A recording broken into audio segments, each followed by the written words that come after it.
वाहिगुरु जी का खालसा, श्री वाहिगुरु जी की फ़तेह। आज हम लोग ये फुकेट की कैरन बीच पर है और अभी मैं मॉर्निंग में, क्योंकि अप्रॉक्सीमेटली मेरे ख्याल से 8 बजे का टाइम है और अभी मैं वापस अपने होटल जा रहा हूँ नाश्ता करने। रास्ते में मैं एक वीडियो बनाना चाहता हूँ। वीडियो बनाने का मेरा जो पर्पस है वो बहुत सारे पर्पसेस हल करेगा। एक तो पर्पस हल करेगा, एक बहुत ही गंदी बीमारी होती है, उस बीमारी का नाम होता है ब्रेन हैमरेज। और उसके जो उसकी वजह से बॉडी में कई जगह पैरालिसिस हो जाता है और बहुत जगह नर्व्स डैमेज हो जाती हैं।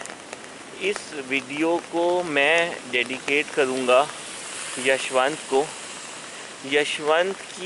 यशवंत ऑन गोइंग प्रोसेस है, उसके अंदर ये बीमारी को वो झेल रहा है और वो इस बीमारी से बाहर निकलना चाहता है। और ना केवल वो इस बीमारी से बाहर निकलना चाहता है, मैं चाहता हूँ किसी भी तरीके से ये बीमारी किसी को भी ना हो। तो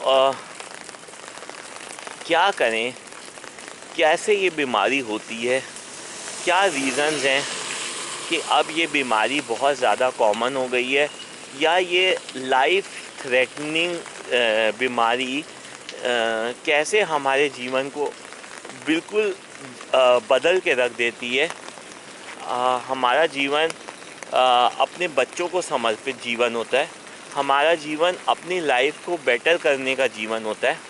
हमारा जीवन हमारी बनाई हुई सृष्टि में अपने सुखों को ढूंढने का जीवन होता है। कैसे इस बीमारी से दूर रहा जाए, तो लेट्स स्टार्ट।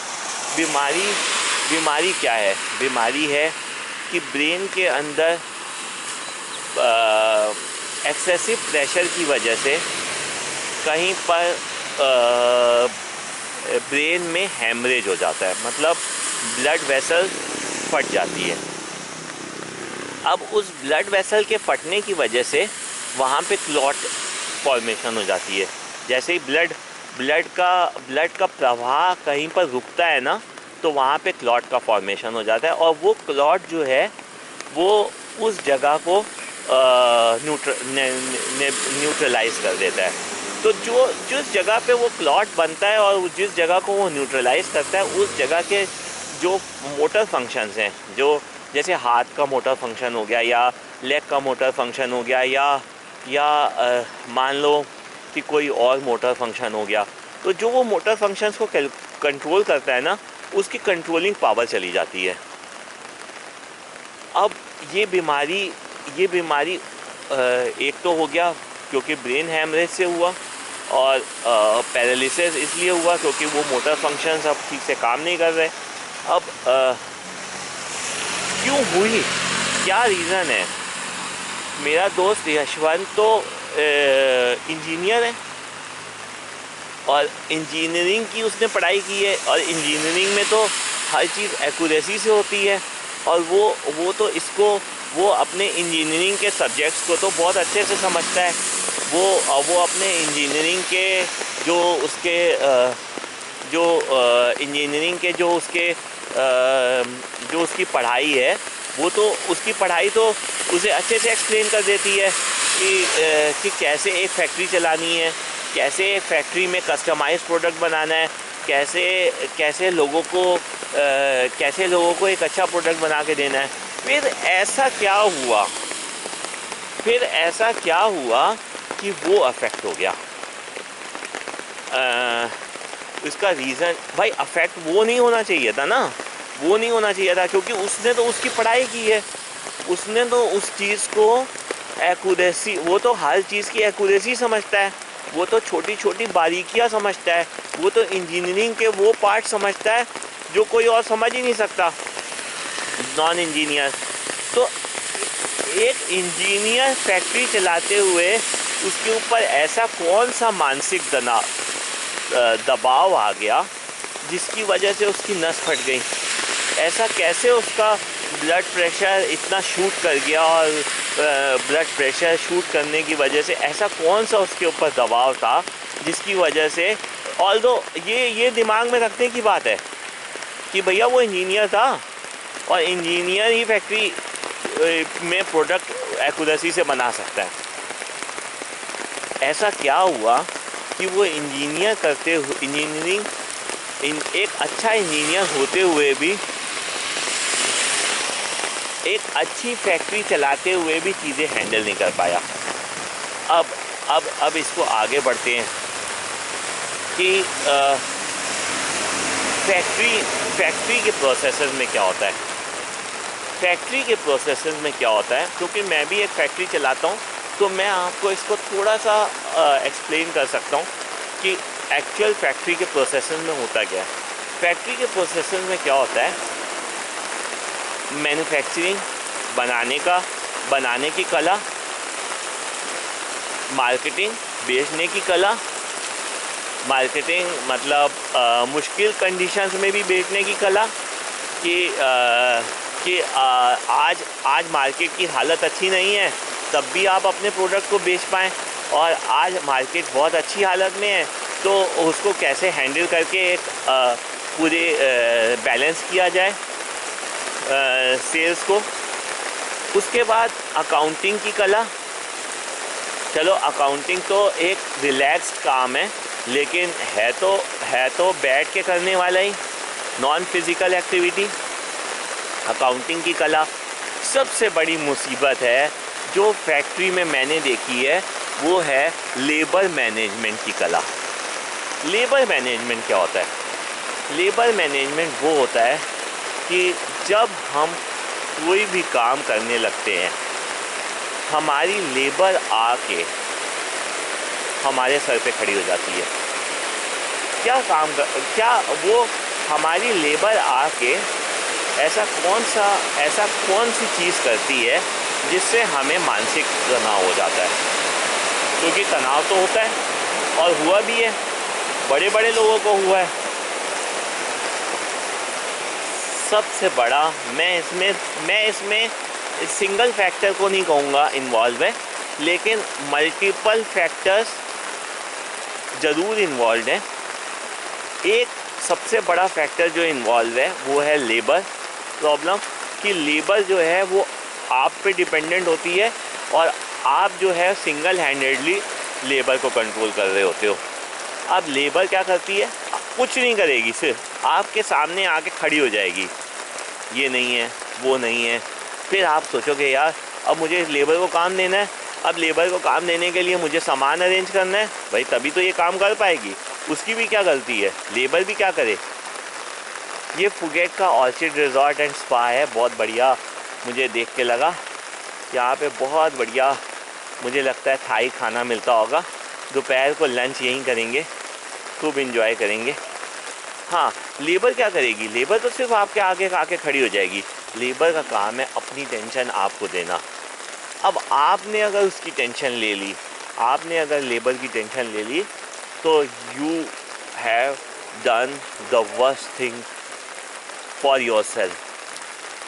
आपने अपने जीवन में आप बहुत सक्सेसफुल हो। आपने हर चीज़ की सक्सेस ले ली, सक्सेस आपको अचीव हो गई।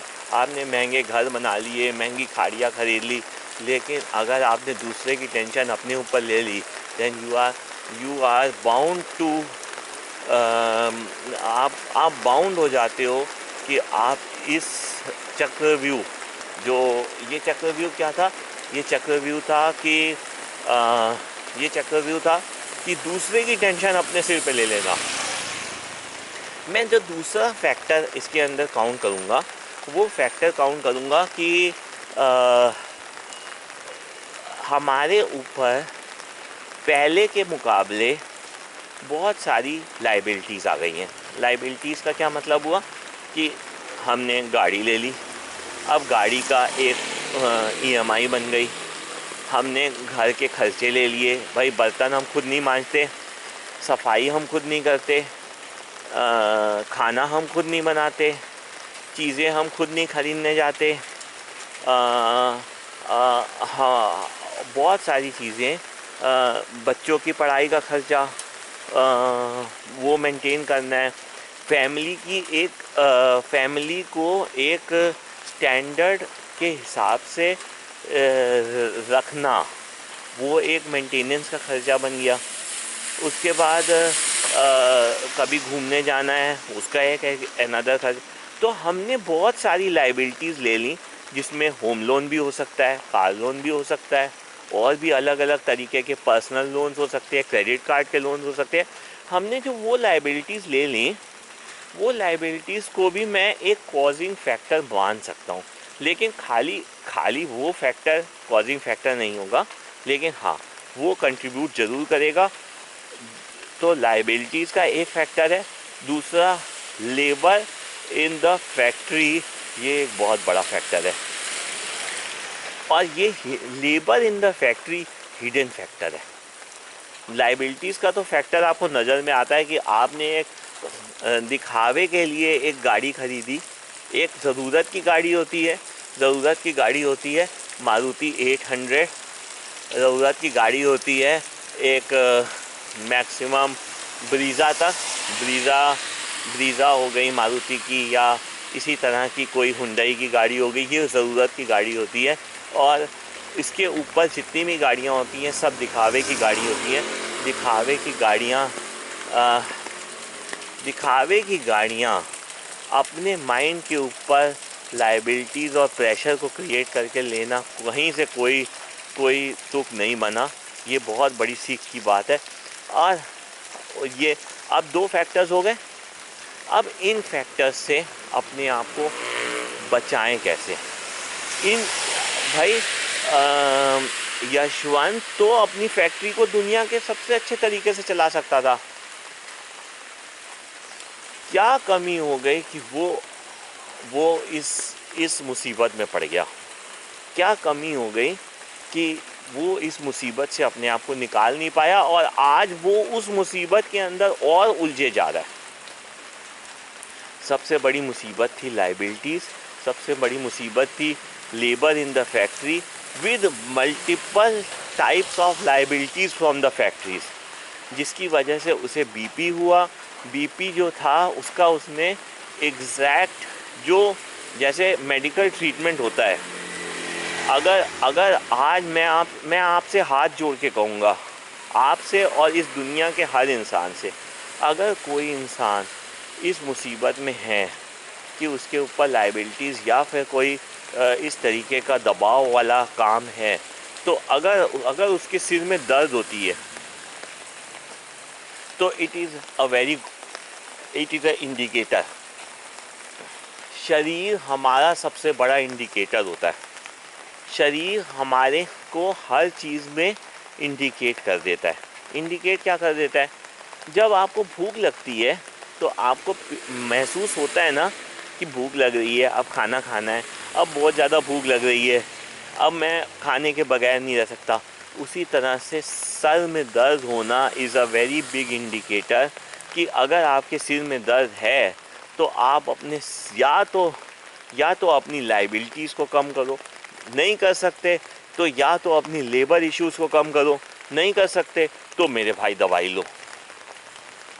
लोगे तो आप अपने कम से कम ब्लड प्रेशर को कम कर सकते हो। और धीरे धीरे इस मुसीबत को समझते हुए कि ये ब्लड प्रेशर जो था ये मेरी लाइबिलिटीज़ और ये लेबर प्रॉब्लम की वजह से था, इसको मार्क आउट करते हुए अपनी लाइफ में डिफरेंट अप्रोच से आगे बढ़ना, जिससे कि आपको कल को ये ब्लड प्रेशर की परेशानी ना रहे, जिससे कि आपकी लाइफ रिलैक्स लाइफ रहे, जिसमें आप कंफर्टेबल हो के एटलीस्ट अपने मोटर फंक्शंस तो कायदे से परफॉर्म कर सको।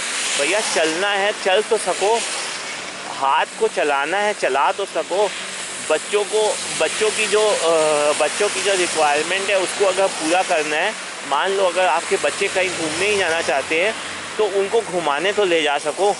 ये सारे मोटर फंक्शंस को अपनी लाइफ के एंड तक अच्छा रखने के लिए अगर आपको कोई भी स्टेप्स उठाने पड़े तो आप ज़रूर उठाओ, जिससे कि जैसी मुसीबत में मेरा भाई यशवंत आ गया है और ना मैं आऊँ ऐसी मुसीबत में, ना इस दुनिया का कोई भी इंसान आए। इस मुसीबत को हम खुद ही अपनी समझ से, हम खुद ही ये समझते हुए कि ये एक हमारा शरीर इंडिकेटर है ना, इंडिकेट कर तो रहा है, इंडिकेटर बता तो रहा है कि भैया सर में दर्द हो रहा है, इसका मतलब कहीं कोई कमी थी शरीर में। क्या कमी थी? ब्लड प्रेशर बढ़ा था। ब्लड प्रेशर काहे से बढ़ा था? टेंशन से बढ़ा था। टेंशन काहे से आई थी? अगर आप बैकवर्ड इंटीग्रेशन करोगे अपनी लाइफ में तो आप सोच तक पहुंच जाओगे, और अगर आप बैकवर्ड इंटीग्रेशन करते हुए उस सोच तक पहुंच गए तो आपकी लाइफ को, मतलब आप अपनी लाइफ को अच्छा बनाने के लिए इससे अच्छा कुछ नहीं कर सकते। आप अपने आने वाली जनरेशन को सीख देने के लिए इससे अच्छा कुछ नहीं कर सकते। बैकवर्ड इंटीग्रेशन करते जाओ, लाइफ में आगे बढ़ते जाओ। लाइफ बहुत खूबसूरत है। मैंने बड़े दुख के साथ ये वीडियो बनाया है क्योंकि इसमें मेरा एक भाई इन्वॉल्व है। लेकिन अगर मैं ये वीडियो ना बनाऊं, अगर मैं इस दुख को एक्सप्रेस ही ना करूं, अगर मैं अपने प्यारे साथियों को जिसके बारे में मैं जानता हूं, मैं इस बात के बारे में जानता हूं कि एक फैक्ट्री में एक मालिक के सामने एक लेबर आके मुंह झुका के खड़ी हो जाती है तो उसके दिमाग में क्या होता है। मैं आपको एक छोटे से एग्ज़ाम्पल के साथ फिर ये वीडियो ख़त्म करूँगा जिससे कि आप लोगों को एक इंसाइट मिल जाए। एग्ज़ाम्पल ये है, मैंने एक दिन वाही से बोला, वाही जो हमारे बच्चे हैं, हमारे इंडिया के बच्चे हैं, इंडिया के बच्चों को बहुत अच्छा माना जाता है। कहा जाता है कि इंडिया के बच्चे बहुत अच्छे बच्चे हैं, बहुत सियाने बच्चे हैं। तो मैंने उसको बोला कि it is because of the schooling, कि हम जिस स्कूल में जाते हैं, जैसे कैथेड्रल स्कूल सामने था तो मैंने बोला हाँ ये कैथेड्रल स्कूल की वजह से, इस स्कूल की वजह से। तो उसने मुझे जवाब दिया, मेरी गुड़िया है बहुत छोटी लेकिन कई बातें वो बहुत अच्छी बताती है। उसने मुझे कहा कि पापा ये जो स्कूल हमें पढ़ाता है ना, ये हमारे जो एजुकेशन हमें देता है नर्सरी से लेकर क्लास 12 तक, ये हमारे किसी काम नहीं आती। लेकिन इस एजुकेशन की वजह से हमारे दिमाग में कुछ ऐसा होता है, वो जो हमारे दिमाग में होता है उसकी वजह से हमारे बच्चे, जो इंडिया के बच्चे हैं, बहुत इंटेलिजेंट हो जाते हैं। तो ये बात मुझे हिट करी। हिट करने के बाद मैं इस बात पे आगे क्योंकि रिसर्च करना चाहूँगा कि हमारी एजुकेशन किस तरीके से बच्चों के माइंड को अफेक्ट करती है, और ऐसी एजुकेशन अगर इन्वॉल्व की जाए जिसमें बच्चों को बेनिफिट उस एजुकेशन का मिल जाए। अभी तो बेनिफिट नहीं मिल रहा, लेकिन अभी तो बेनिफिट जिस तरीके का हमारे लाइफ में चेंजेस आए हैं वो चेंजेस के हिसाब से बेनिफिट नहीं मिल रहा। लेकिन कुछ ऐसा हो जाए कि ये एजुकेशन वो बेनिफिट भी दे दे तो बहुत अच्छा रहेगा। तो वो लेबर जो यशवंत के सामने, या वो लेबर जो सैमी के सामने जाके खड़ी हो जाती है, ये बताना चाहते हुए कि हमें ये सामान चाहिए, वो सामान चाहिए, इससे दिमाग के अंदर एक अफेक्ट होता है।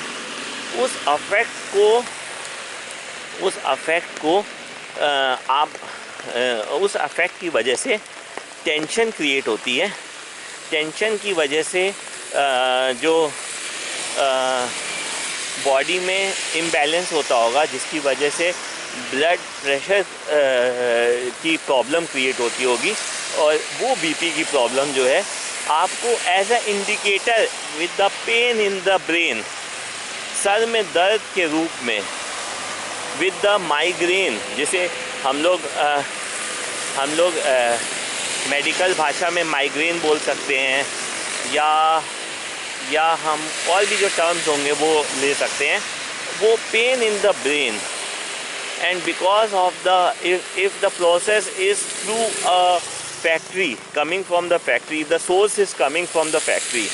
अगर उसका जो पीछे का सोर्स है वो फैक्ट्री है, फैक्ट्री की लेबर है, तो उसको कैसे हम लोग कम करें, बंद करें, या फिर अगर कम बंद नहीं कर सकते तो proper medication at the proper time लें, जिससे कि ऐसा ना हो कि आगे चल के वो प्रॉब्लम और बढ़ जाए, और प्रॉब्लम और बढ़ गई तो फिर उससे निजात पाना बहुत मुश्किल काम है। मैं इस पे आगे रिसर्च करूँगा और रिसर्च करके इस तरीके का सलूशन लेके आऊँगा कि शायद हमें कोई अच्छी अप्रोच मिल जाए, जिससे कि हम इस मुसीबत से अगर हम इस मुसीबत में पड़ गए हैं, जैसे मेरा दोस्त पड़ गया है, वो इस मुसीबत से बाहर निकल सके। और ये भी एक्सप्लेन करना चाहूँगा मैं अपने दोस्त को कि इस मुसीबत की वजह से जो दिमाग में और दिल में विचार चलते हैं, वो विचार इस मुसीबत के विचार हैं, उन विचारों से भी बचा जाए। Thank you very much. I have a pleasure with my life. मुझे अपनी लाइफ बहुत प्यारी है। मुझे इसको और सुंदर बनाने के लिए जो भी मेहनत करनी पड़ेगी आगे, या चीज़ें सीखने को मिलती हैं, तो उन चीज़ों को मैं सीखता रहूँगा और आप लोगों के साथ शेयर करता रहूँगा।